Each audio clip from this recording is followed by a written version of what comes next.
नमस्कार दोस्तों, मैं अर्जुन आपका स्वागत करता हूँ ए टू जेड सब्जेक्ट वाला के यूट्यूब चैनल पर। दोस्तों आज मैं आपके लिए लेकर आया हूँ संविधान के टॉप 100 प्रश्न, जो वेरी मोस्ट इम्पोर्टेंट क्वेश्चन है सभी परीक्षाओं के लिए। सभी परीक्षाओं में बार बार रिपीट किए क्वेश्चन है, तो दोस्तों वीडियो को अंत तक जरूर देखना ताकि सभी क्वेश्चन आपको आसानी से याद हो जाएं।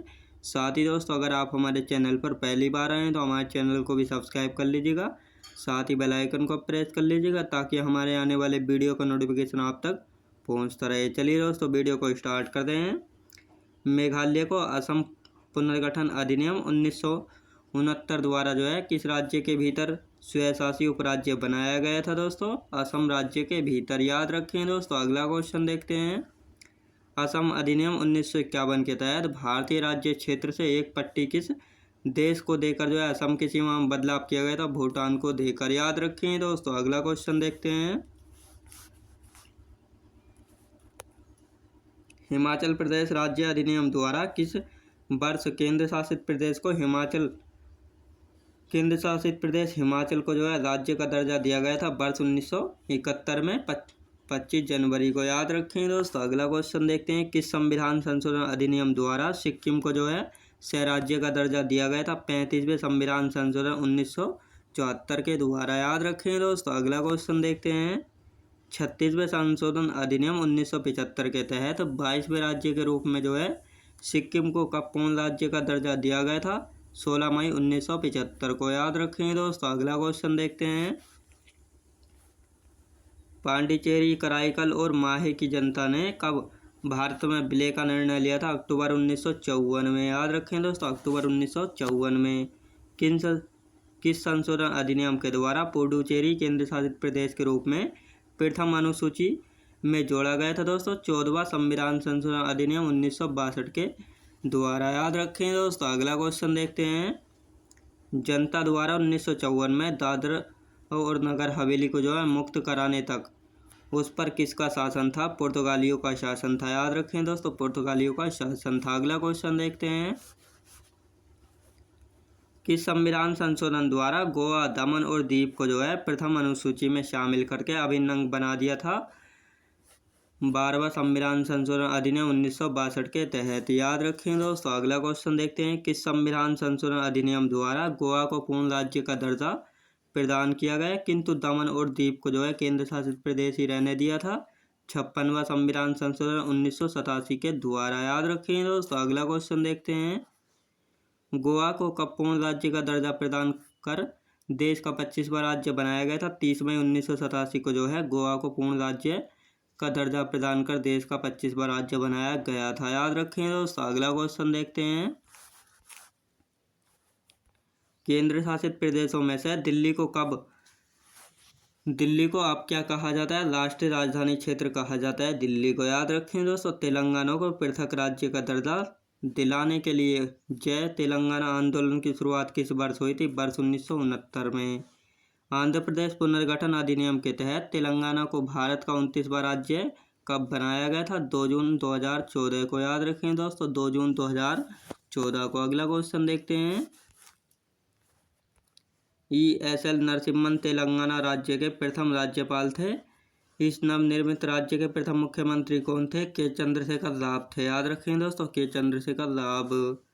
अविभाजित आंध्र प्रदेश में जिलों की कुल संख्या 23 थी। इनमें कितने जिले तेलंगाना में शामिल किए गए थे? 10 जिले, याद रखें। दोस्तों 10 जिले। जम्मू कश्मीर और लद्दाख के केंद्र शासित प्रदेश बनने के बाद भारत में वर्तमान में कितने राज्य और केंद्र शासित प्रदेश है? 28 राज्य एवं 8 केंद्र शासित प्रदेश हैं जम्मू कश्मीर और लद्दाख के केंद्र शासित बनने के बाद, याद रखें। दोस्तों अगला क्वेश्चन देखते हैं। 2 नए केंद्र शासित प्रदेश जम्मू कश्मीर और लद्दाख की स्थिति को जो है विधिवत अस्तित्व में आए थे 31 अक्टूबर 2019 को, याद रखें। दोस्तों सरदार पटेल की जयंती पर। क्षेत्रफल की दृष्टि से भारत का सबसे बड़ा जिला कौन सा है? लेह है, लेह लद्दाख है। लेह जिला है जो कि लद्दाख में है, याद रखें। दोस्तों अगला क्वेश्चन देखते हैं। जम्मू कश्मीर में सरकारी कामकाज की भाषा अब उर्दू के स्थान पर कौन सी भाषा होगी? हिंदी भाषा होगी, याद रखें। दोस्तों हिंदी भाषा होगी। अगला क्वेश्चन देखते हैं। भारतीय संविधान के निर्माताओं के मन तथा आदर्शों की झलक कहाँ मिलती है? प्रस्तावना में मिलती है। प्रस्तावना का वह प्रावधान जो सभी वयस्क नागरिकों को मतदान का अधिकार प्रदान करता है क्या कहलाता है? प्रजातंत्र कहलाता है। याद रखें दोस्तों, प्रजातंत्र कहलाता है। प्रस्तावना में उल्लेखित शब्दावली। हम भारत के लोग के संविधान का अनुसरण करता है दोस्तों। संयुक्त राज्य अमेरिका के संविधान का अनुसरण जो है करता है। याद रखें दोस्तों। अगला क्वेश्चन देखते हैं।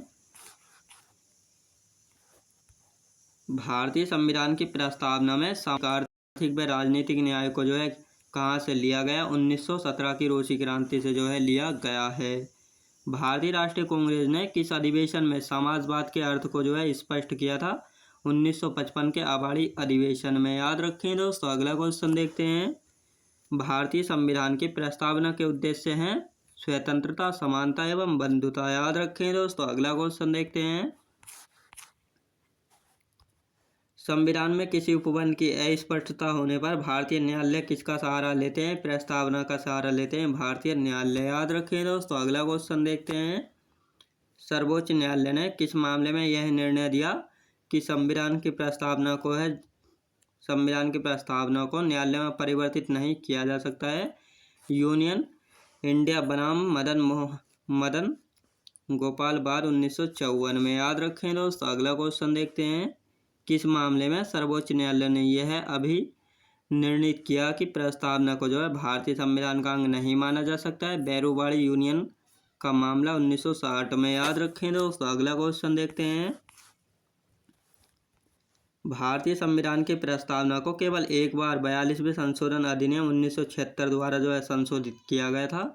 इस संशोधन द्वारा इसमें जोड़े गए शब्द कौन से थे? समाजवादी, पंथनिरपेक्ष और अखंडता शब्द जोड़े गए थे। याद रखें दोस्तों। अगला क्वेश्चन देखते हैं। किस मामले में भारतीय सर्वोच्च न्यायालय ने पंथनिरपेक्षता को संविधान का आधारभूत ढांचा घोषित किया था? बॉम्बे बनाम भारत संघ 1994 में। याद रखें दोस्तों। अगला क्वेश्चन देखते हैं।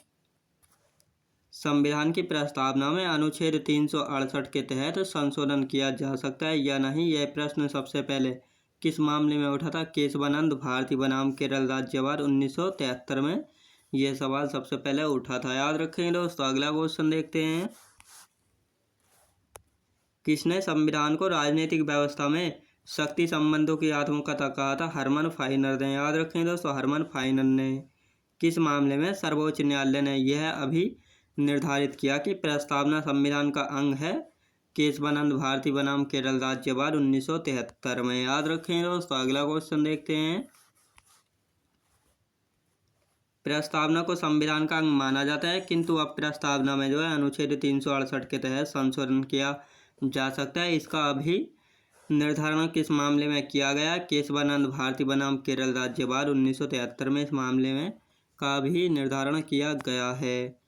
29 नवंबर 1949 को संविधान के कौन से उपबंध तत्काल प्रभाव से लागू कर दिए गए दोस्तों? नागरिकता, निर्वाचन एवं अंतरिम संसद संबंधी स्थायी, संवैधानिक व संक्रमणकारी उपबंध। याद रखें दोस्तों। अगला क्वेश्चन देखते हैं। भारत का संविधान 26 नवंबर 1949 को अंगीकृत किया गया। संविधान सभा के सदस्यों द्वारा इस पर कब अंतिम रूप से हस्ताक्षर किए गए? 24 जनवरी 1950 को। याद रखें दोस्तों। 24 जनवरी 1950 को।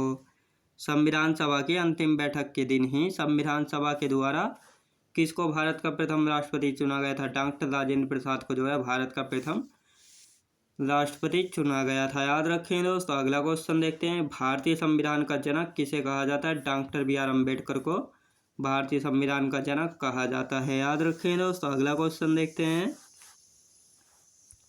भारतीय संविधान के निर्माण में कुल कितना समय लगा था? 2 वर्ष 11 माह 18 दिन का समय लगा था भारतीय संविधान के निर्माण में।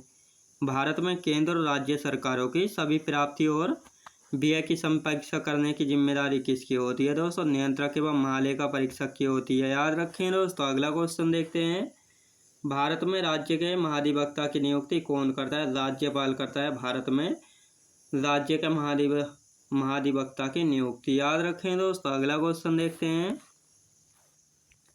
किस अनुच्छेद में पूरे भारत में एक समान सिविल संहिता का उल्लेख? अनुच्छेद 44 में। याद रखें दोस्तों। अनुच्छेद 44 में। सरकार का हस्तक्षेप चाहे वह मांग का विस्तार करने के लिए हो अथवा इसे कम करने के लिए क्या कहलाता है? स्थिरीकरण कार्य जो है कहलाता है। ऐसे अपराध जिनके लिए पुलिस न्यायालय के आदेश के बिना किसी व्यक्ति को गिरफ्तार कर सकती है उसे क्या कहते हैं? संज्ञेय अपराध जो है कहते हैं। याद रखें दोस्तों। अगला क्वेश्चन देखते हैं। भारतीय संविधान के कौन से अनुच्छेद संवैधानिक उपचारों के अधिकार से संबंधित? अनुच्छेद 32 से 35 जो है संवैधानिक उपचारों के अधिकार से संबंधित हैं। कृषि संविधान की किस अनुसूची में के अंतर्गत है? राज्य सूची के अंतर्गत है कृषि। याद रखें दोस्तों। अगला क्वेश्चन देखते हैं। भारत के उपराष्ट्रपति का पद कितने वर्षों का होता है? 5 वर्षों का होता है भारत के उपराष्ट्रपति का पद। याद रखें दोस्तों। अगला क्वेश्चन देखते हैं। भारतीय अंटार्कटिक विधेयक 2022 भारत के किस मंत्रालय से संबंधित है? पृथ्वी विज्ञान मंत्रालय से जो है संबंधित है। याद रखें दोस्तों। अगला क्वेश्चन देखते हैं। भारतीय संविधान का अनुच्छेद 40 किससे संबंधित है? ग्राम पंचायत संबंधित है। भारतीय अनुच्छेद 40। याद रखें दोस्तों। भारतीय संविधान का अनुच्छेद 40 जो है ग्राम पंचायतों के संगठन से संबंधित है। 9 नवंबर 2022 को भारत के 50वें मुख्य न्यायाधीश के रूप में शपथ किसने ली थी? न्यायमूर्ति DY चंद्रचूड़ ने। याद रखें दोस्तों। अगला क्वेश्चन देखते हैं।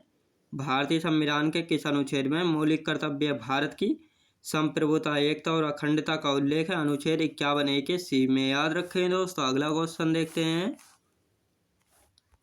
कितने भारतीय राज्य 1 नवंबर को अपना स्थापना दिवस के रूप में मनाते हैं? 7 राज्य जो है मनाते हैं। राष्ट्रीय ध्वज और राष्ट्रगान का सम्मान प्रत्येक भारतीय नागरिक का क्या है? मौलिक कर्तव्य है। याद रखें दोस्तों। मौलिक कर्तव्य है।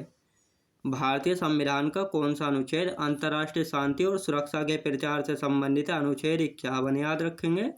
अनुच्छेद 51। अगला क्वेश्चन देखते हैं।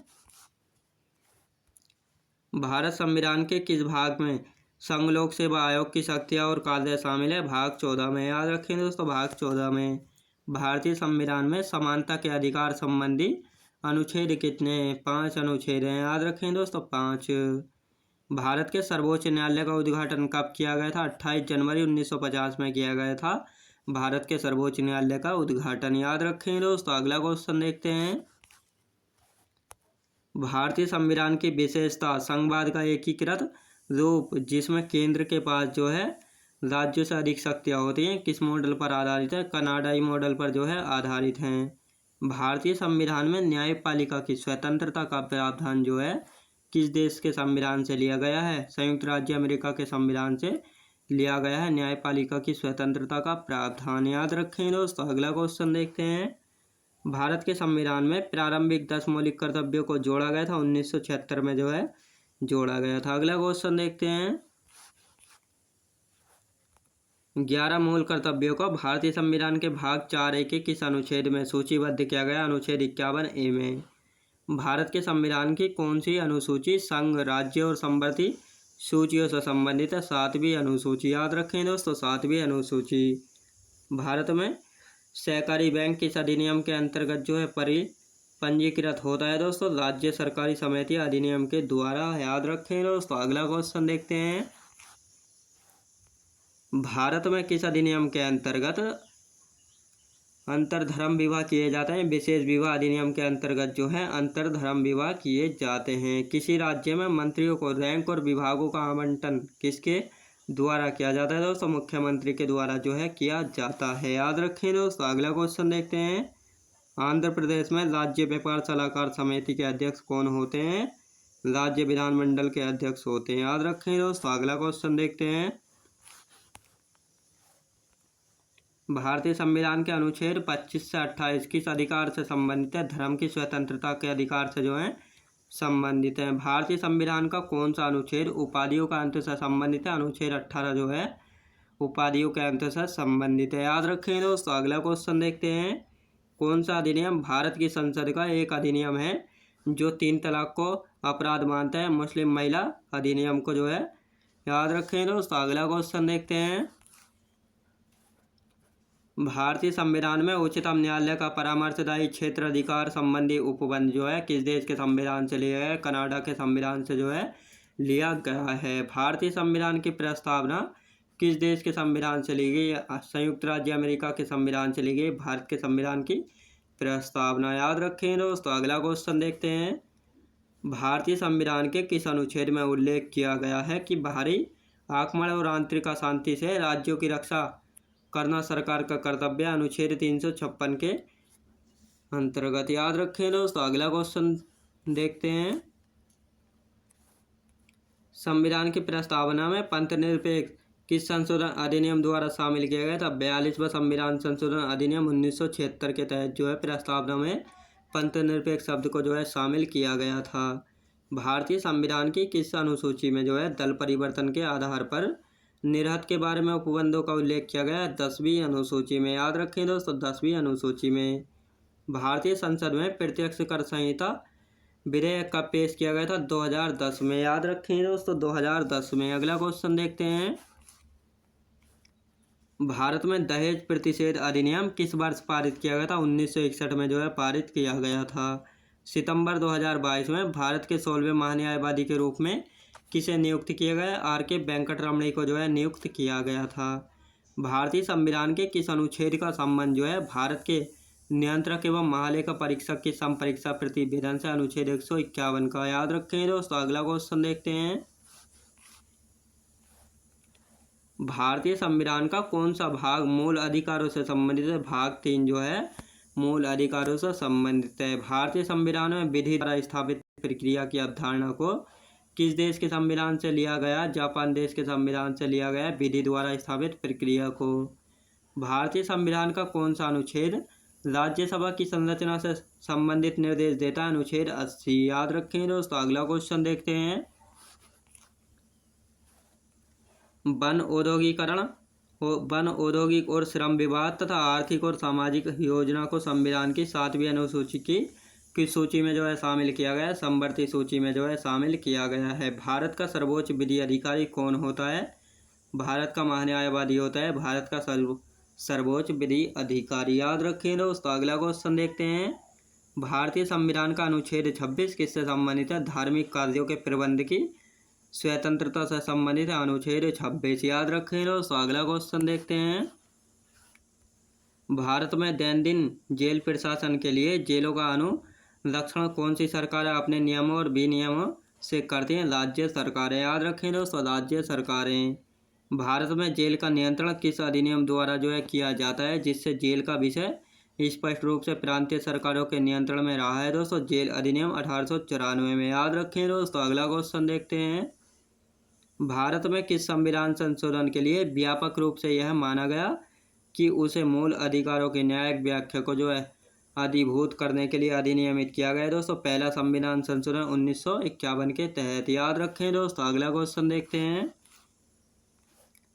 अनुसूचित क्षेत्र के रूप में बनने वाली सबसे बड़ी प्रशासकीय इकाई जिला होता है। सबसे छोटी इकाई कौन सी होती है? ब्लॉक में गाँव का समूह होता है सबसे छोटी इकाई। याद रखें दोस्तों। अगला क्वेश्चन देखते हैं। भारतीय संविधान में राज्य के नीति निर्देशक सिद्धांत की अवधारणा किस देश के संविधान से ली गई है? आयरलैंड के संविधान से जो है ली गई है। याद रखें दोस्तों। अगला क्वेश्चन देखते हैं।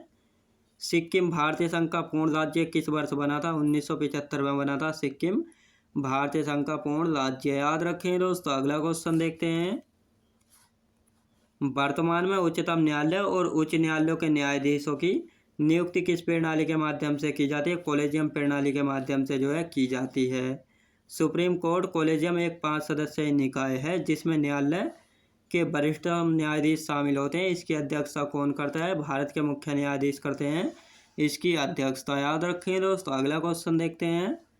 भारतीय संविधान के 42वें संशोधन में प्रस्तावना में किन 3 शब्दों को जोड़ा गया था? समाजवादी, धर्मनिरपेक्ष और अखंड शब्द को जो है जोड़ा गया था। याद रखें दोस्तों। अगला क्वेश्चन देखते हैं। भारतीय संविधान में अनुच्छेद 51A के तहत 10 मौलिक कर्तव्यों को जो है किस संशोधन द्वारा जो है सम्मिलित किया गया था? 42वां संविधान संशोधन अधिनियम 1976 के तहत जो है अनुच्छेद 51A के तहत 10 मौलिक कर्तव्यों को जोड़ा गया था। याद रखें दोस्तों। अगला क्वेश्चन देखते हैं। भारतीय संविधान में मौलिक अधिकारों के विचार का संदर्भ किस देश के से लिया गया है? संयुक्त राज्य अमेरिका से लिया गया है मौलिक अधिकारों के विचार का संदर्भ। भारतीय संविधान के किस अनुच्छेद द्वारा जो है अस्पृश्यता को समाप्त किया गया? अनुच्छेद 17 के द्वारा अस्पृश्यता को जो है समाप्त किया गया है। याद रखें दोस्तों। अगला क्वेश्चन देखते हैं। उच्च न्यायालयों में न्यायाधीशों की संख्या निर्धारित करने का अधिकार किसके पास है? राष्ट्रपति के पास होता है। याद रखें दोस्तों, राष्ट्रपति के पास। 5वीं अनुसूची किस विशिष्ट समूह के लोगों के शासन और हितों की सुरक्षा से संबंधित है? अनुसूचित जनजाति। याद रखें दोस्तों, अनुसूचित जनजाति। भारतीय सर्वोच्च न्यायालय ने किस मुकदमे में सर्वप्रथम संविधान के मूल ढांचे का सिद्धांत दिया है? केशवानंद भारती बनाम केरल राज्य। याद रखें दोस्तों मैं उम्मीद करता हूँ आपका वीडियो क्वालिटी कंटेंट वगैरह सभी कुछ आपको पसंद आया होगा। पसंद आया हो तो लाइक शेयर और सब्सक्राइब करना बिल्कुल भी ना भूलें। साथ ही दोस्तों अगर आप हमारे चैनल पर पहली बार आएँ तो हमारे चैनल को भी सब्सक्राइब कर लीजिएगा, साथ ही बेल आइकन को प्रेस कर लीजिएगा ताकि हमारे आने वाले वीडियो का नोटिफिकेशन आप तक पहुँचता रहे। तो चलिए दोस्तों, मिलते हैं नेक्स्ट वीडियोज़ में।